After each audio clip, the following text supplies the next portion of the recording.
Трудно се диша.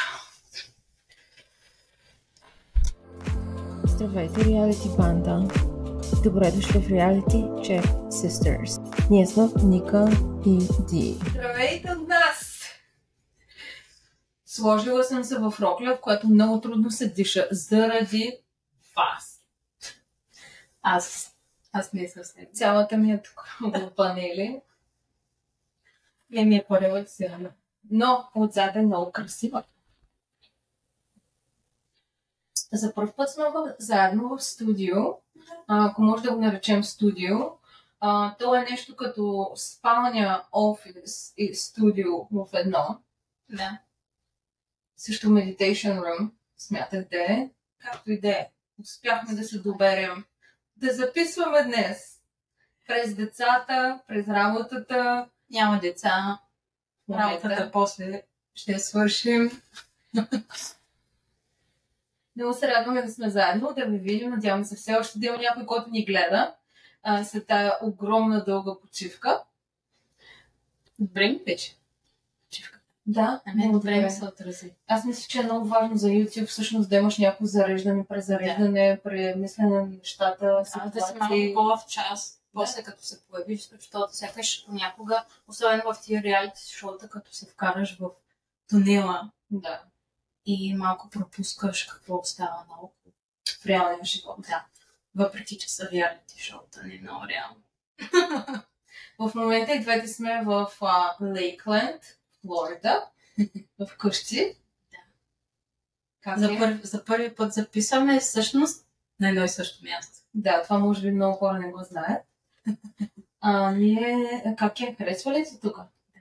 Супер много ми харесва лято. Лятна ваканция за мене. Надяваме се хората да са имали супер добро лято, да са научили нещо, да има нова вибрация, да има смяна, да има... Да, определено. Според мен ще сме на доста по-положителна вълна и ще се забавляваме повече с този сезон. Да. И също така сезона, по принцип този, който е новия Ерген Любов в рая, е по-леко като формат. В смисъл, не е толкова търси с любовта на живота, нека да се женим, а е по-от сорта на нека да флиртуваме, да се забавляваме. Това, което аз разбрах. Ти гледала ли си американски вариант? Не. Но има тенденция в американските формати като цяло да са точно по този начин. По-фън, повече смешки, повече секс. Много секс. Да, много предизвикателни, много лъст. Да, даже им създават всичките тия игри, които са в самото шоу. Са им... Мисля, фокуса е на флирта, на заигравката. Мисля, че и в този сезон също ще е така. И днеска си говорим всичко, което знаем за новия Ерген Любов в рая. Аз нищо не знам. Аз съм прочела някои неща. Това, което знам, е, че ще има не един Ерген. Мисля, има мъже и жени, които са общо взето еднакви на брой. Не ме обръща внимание, просто ми е трудно да дишам. Така, какво знаем за новия сезон? Знам, че ще има много мъже и много жени. Много бачелърс? Да. Тоест, пише, че ще има 15 души. Тоест, да речем 8 мъже, 7 жени, нещо такова. Винаги ще има може би от мъжете, ще има винаги един повече. И всички си раздават рози. Нямам идея, въобще не схващам концепцията. Аз знам, че имаше такъв сезон на Ергена американски, в който бяха всички стари ергени. Плюс някакви стари такива ергенки. Да. И всъщност помежду си някакси са се в... Беше по-скоро не като формат ерген, но по-скоро като дейтинг шоу. Да. В смисъл всички просто го вкарват там и каквото се случи. Да. Нещо подобно е. Това означава, че старите ергени ще са там. Не съм никъде прочела за старите ергени, но има ергенки. Стари. Кой ще бъде там? Значи, ти гледала ли си първия сезон на Ерген? Да. Знаеш ли коя е Благовеста? Аз не съм гледала. Ако ми я покажеш, може да се следя. Ето е. Помниш ли? Я го отворя. Да, спомням се. Пише, че тя ще бъде там. Беше много сълзлива, се спомням. Много плачеш. Чувствително. Да, сълзлива. Окей. Тя. И моята любимка Елена от Ергена. Елена. I love her. Ще направи... Коя? Елена. Библиотекарката? Да. Аз много я харесвам. Окей. Аз не толкова. Тя е скорпион като тебе. Тя е като скрита лимонка явно. Да. Тя е много готина. Но е пълния people pleaser, което не ми харесва. Точно това е, че според мен е готина, обаче някакси не можеш да я усетиш коя всъщност е тя, какво иска, защото тя винаги беше съсредоточена да спечели този Евгений. Защото го харесваш или да, просто искаш да спечели? Много го харесваше, просто искаше да спечели срещу другото момиче и т.е. супер много му се people pleasваше. Да. Ти имаше даже такава ситуация, сигурно също да си направила. Помниш с Майкъл, когато харесваше някаква друга и ти искаше да го спечелиш. Да. Какво правеше? Няма идея. Не, всъщност това, което успях, за да го примамиш. Не, значи то беше много интересно. Аз бях с него и усетих, че харесва друго момиче и скъсах с него и после си разигравах коня супер жестоко. Моят приятел беше дошъл там, супер забавлявахме партия и такива неща и той после дойде при мен. Мисля, как... тя страдаше, да. Аз се спомням, че страдаше. Естествено, че страдаш при положение, че някой с който си харесва някой друго. Да. Там, че доста бързо май се развъртяха нещата. С 2 седмици се върна. Или 1 седмица. Да, нещо такова. Това в главата ми беше смисъл, няма смисъл да гоня някой или да му гащам. Директно си го зарязах. Да. И... А ти как разбра, че той харесва друга? Това се усеща. Аз ви усещам тия неща. Да. Не, аз въобще нищо не казах по въпроса. Аз казах, не мисля, че нещата между нас вървят в посоката, в която на мен ми харесва. Затова мисля, че е добре да се разкрим. Аз, между другото, точно имах подобна ситуация. Само, че моята не беше, че харесва друга, ами то май беше някаква друга жена, с която той в 15 години има взимане даване и после срещна мен. И ме хареса мен и се обади, че не иска повече да я вижда и я блокира във Фейсбук. Обаче 15 години все пак си имал взимане даване с нея. И малко, да, малко... Това е малко като навик, такова 15 години, то в крайна сметка всъщност нищо не е имало между тях 15 години. Те не знаят, приятели ли са, какви са. Да, има някакви... смисъл нещо като половин флирт, половин... Да. Half-ass. Да, half-ass relationship. Да. Обаче аз просто усетих, че примерно той има някакъв навик да мисля за нея или нещо такова. Аз го усетих на вибрационно ниво. Да, ето усещаш се. Няма нужда да знаеш факти, да виждаш някакви неща, просто се усеща. Да. И му казах, ако искаш да пробваш с тази жена, не искам да застава между нас, нали, все пак вие толкова много време сте заедно, били, нали, ако искаш, пробвай с нея. Да. И той ми каза, и аз казах, защото не искам да усещам, нали, някаква такава енергия. Да. Ако ти си с мен си мислиш с друга жена, не е окей за мен. И той каза, право се, че има някаква такава енергия, нали, ще се помисля, благодаря за предложението, много му хареса, много уважи това нещо, че му казвам, че е свободен да се прави каквото си иска всъщност. Да. И после ми се обади сутринта рано на следващия ден и ми каза, всичко се го прекарах през главата. И представих си варианта да съм с нея, да отида с нея и в момента, в който отивам с нея, аз си мисля за тебе. Няма да стане. И я блокирай в телефона си даже. За момента. Не, че казвам, че блокирането е най-добрия вариант.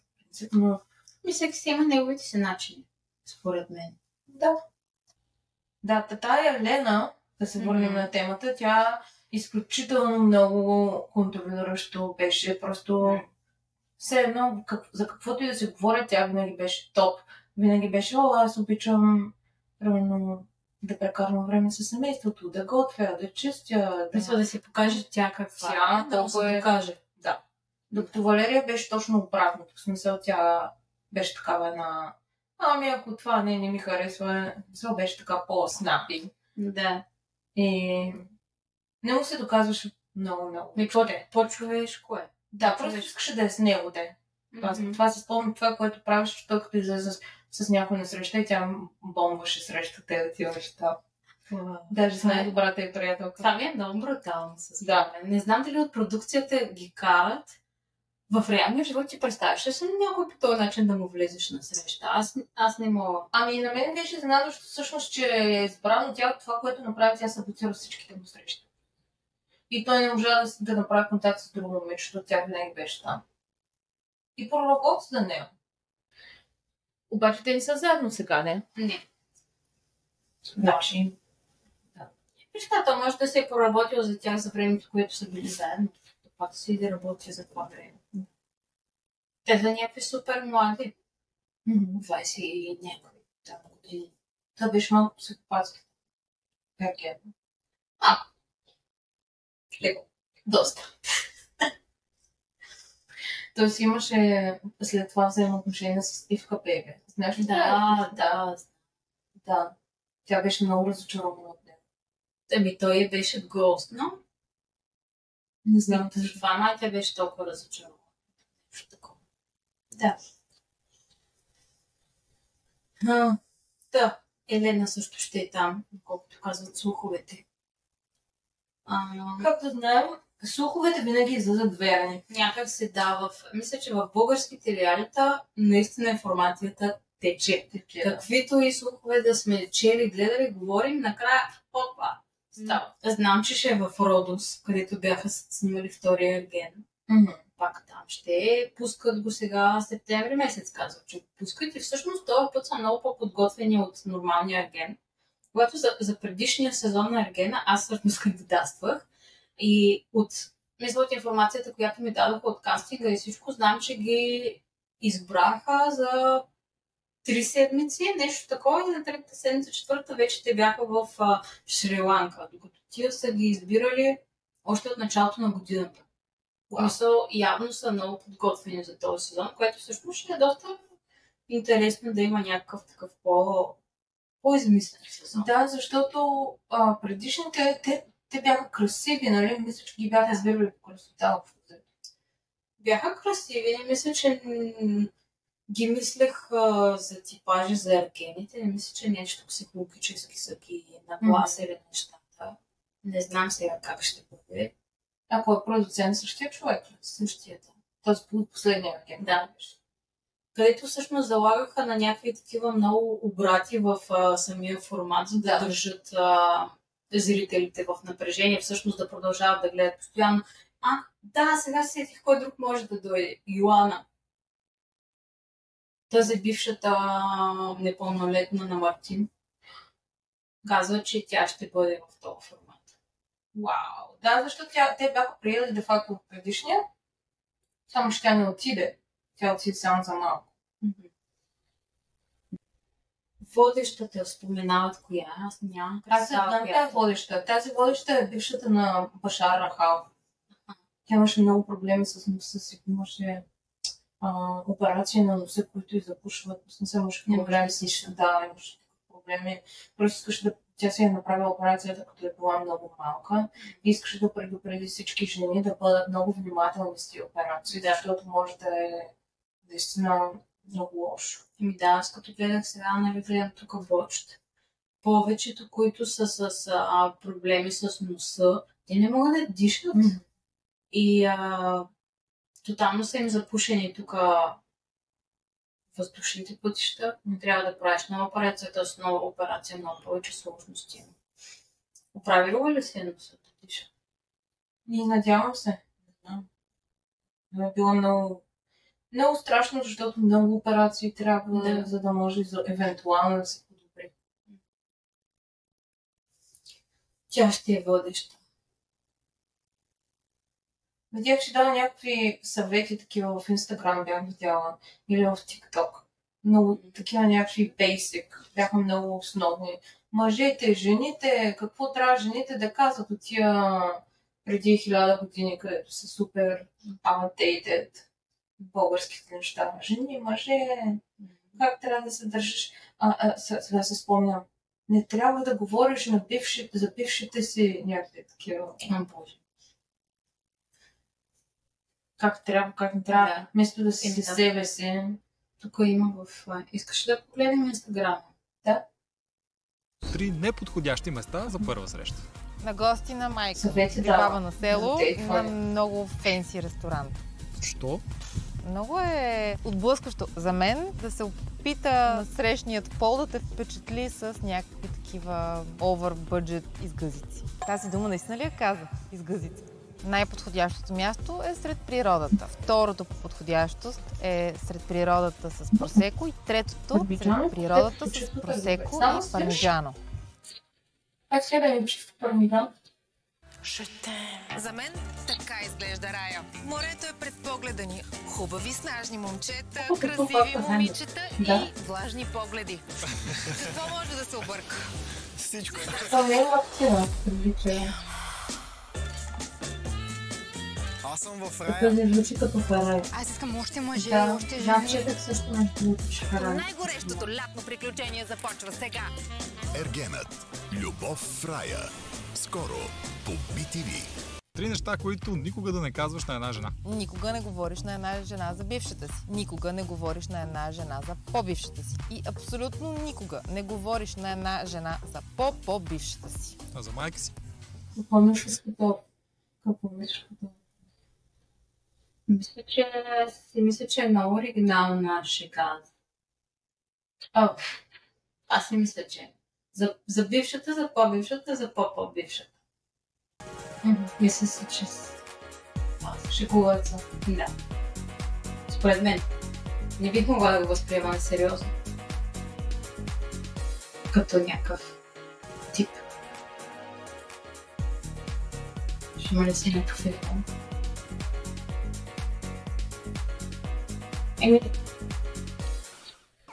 Там, където любовта е без правила. Без правила. Ергенът. Любов в рая. Скоро по BTV. О, Това е цялата идея според мен. да има сексове. Сексове го определено го промотират. Според мен. Няма да има правила, няма да има един ерген, слава богу, ще има... Защо изобщо е ерген фрая? Това е защото ерген фрая, защото те можеха да направят съвсем друг формат.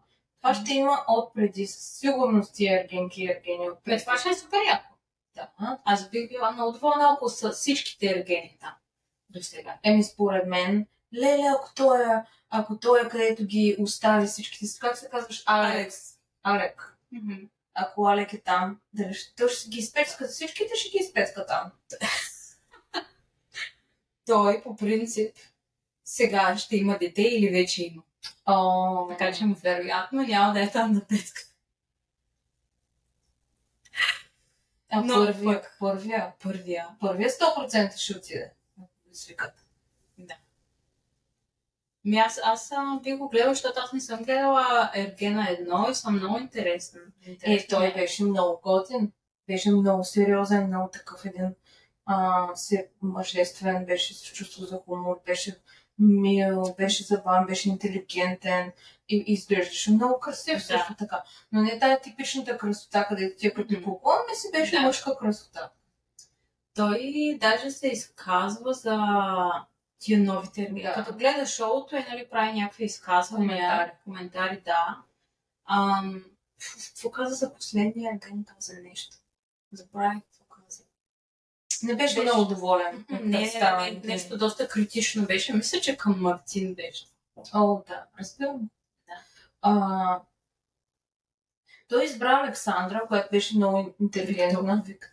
Не, той всъщност избра Александра, обаче Александра се тръгна. Той му каза не му взе розата. Не знам защо Александра се тръгна. И той накрая остана с Виктория Капитонова. Където знам, че дори не са се целунали. Да. Нещо такова беше. Това ми е като абсурдна идея да си избереш някой, че това ще ти е твой човек.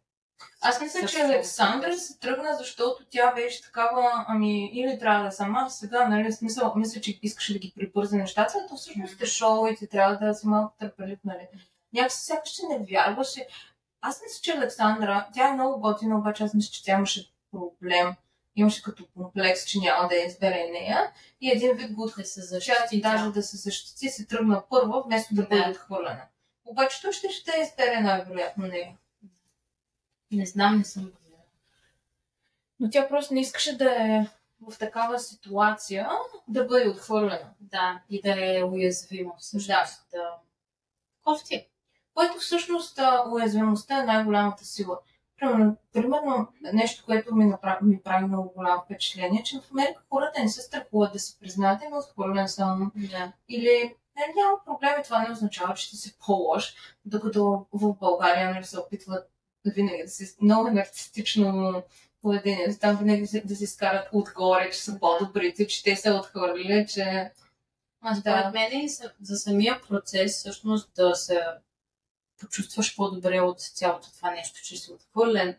Това, че го признаваш, не само на хората, признаваш си го на себе си, но по-лесен ти е процесът да преминеш през това нещо, да продължиш напред, а иначе като въобще не го процесваш тук. Все едно, че не ти се е случило, но то вътре се ти остава това. Да. Като травма, като преживяване. Все едно го криеш. Да, и не си признаваш.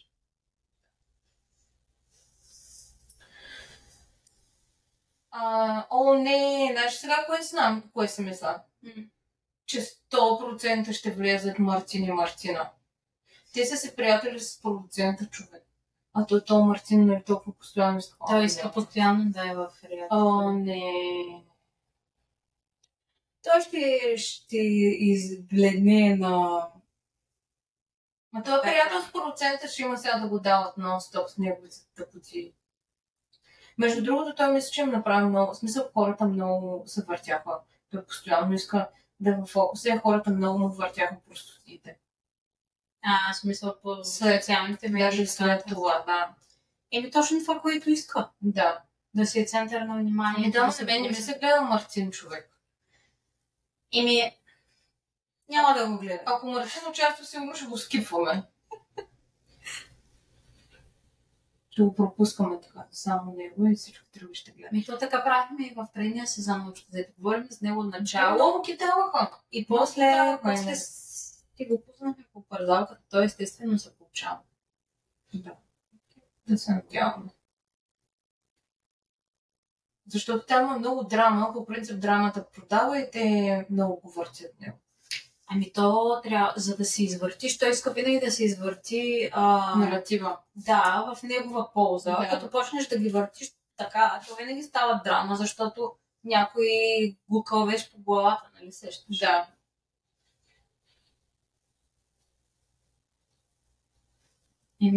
Това е прочетена книга, Мартин. Да. За нас. За всички. Не знам, някои хора май се го харесват. Кой му харесва? Нямам идея. Чувството за помощ? Не, защото той се представя като такъв стендъп гай. Смисъл, той е... Някой му вярва, че е добряк? Да!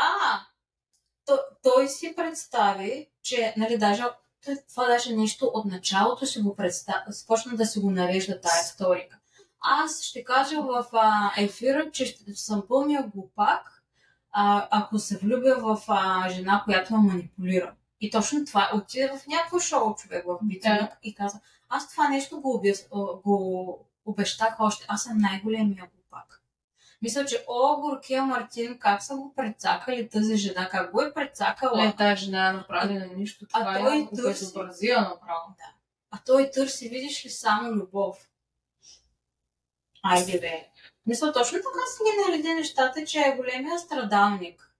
Че той толкова му е било трудно да се отвори.